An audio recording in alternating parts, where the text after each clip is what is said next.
relationship between place and literature. In the modern age, immigration, land development, and technological advances turned towns into cities, cities into metropolises. Big business thrived, and the 20s roared on city streets and in downtown hotspots. However, city life also came to mean crowding, poverty, crime, racism, and anonymity. Small-town America changed too, especially after World War I. Town populations shrank, and many traditions became the subjects of nostalgia. Farmers suffered terribly in the 1930s when severe drought turned the Great Plains into the Dust Bowl. After World War I, disenchantment led some American writers to become expatriates, or exiles. Then he went to Paris. Ezra Pound, Ernest Hemingway, F. Scott Fitzgerald, E.E. Cummings, and other modernist writers, painters, and musicians created a vibrant cultural life there and gave American writing a dynamic European awareness it had never had before. A new literary age also dawned in northern Manhattan, in Harlem.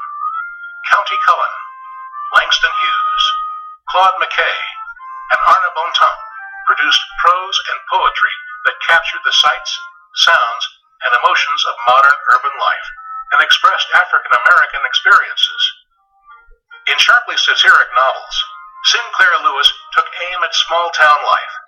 John Steinbeck portrayed the struggles of men and women who worked the land. Eudora Welty and William Faulkner created tragicomic tales of family, race, life, and death in the South. What is the relationship between the writer and society? Major events affected how writers thought about themselves and the world, and shaped many of the themes of the age. The shock and devastation of World War I made it clear that the ideas and ideals of the 19th century had failed. The Depression and the New Deal showed that poverty was everywhere. The Dust Bowl drought drove many Americans from the land that once seemed such a natural paradise.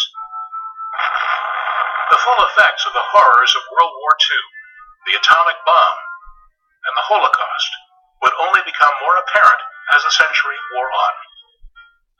Modernist writers were not afraid to experiment with new approaches and techniques. They were out to capture the essence of modern life.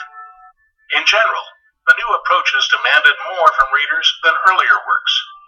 At the same time, the modernists helped American literature earn a high place in the world's esteem. With the Harlem Renaissance, African-American writers, such as Langston Hughes, also stepped into the literary limelight. Their work pulsed with life, often recreating the rhythms of contemporary jazz, and they opened the door for the generations of African-American writers who would follow them. A cause and an effect of growing democratization in the 20th century was the paperback revolution. The paperback revolution made more literature available to more people more easily and more cheaply. Edgar Rice Burroughs' Tarzan Adventures, Zane Grey's best-selling westerns, Dashiell Hammett's mysteries, Americans ate them up. Radio also made electronic storytelling enormously popular. Many families never missed an episode of The Shadow or Superman. What makes American literature American? Modernist storytellers paid close attention to how they told their stories. They encouraged readers to interpret the themes on their own. Readers of modern literature need to pay closer attention, ask more questions, forge more connections for themselves. An overall tone of irony marks many modernist works. Writers such as Eliot, Hemingway, Fitzgerald, and Faulkner were painfully aware of the gap between the world as it was and the world as it ought to have been. They were not satirists, mocking the world in order to improve it. They were ironists, dissecting the world simply to make it possible to live in it. In prose, journalism brought a news style into fiction. Most obvious in Hemingway, American style strove for shorter, harder-edged sentences, snappier dialogue, less flowery descriptions, and everyday American vocabulary gave modern American works a recognizable style. In poetry, free verse enabled such poets as Wallace Stevens, William Carlos Williams, and E.E. Cummings to create new rhythms, of variety and surprise. As you read, consider how the literature in this unit helps you to explore these essential questions.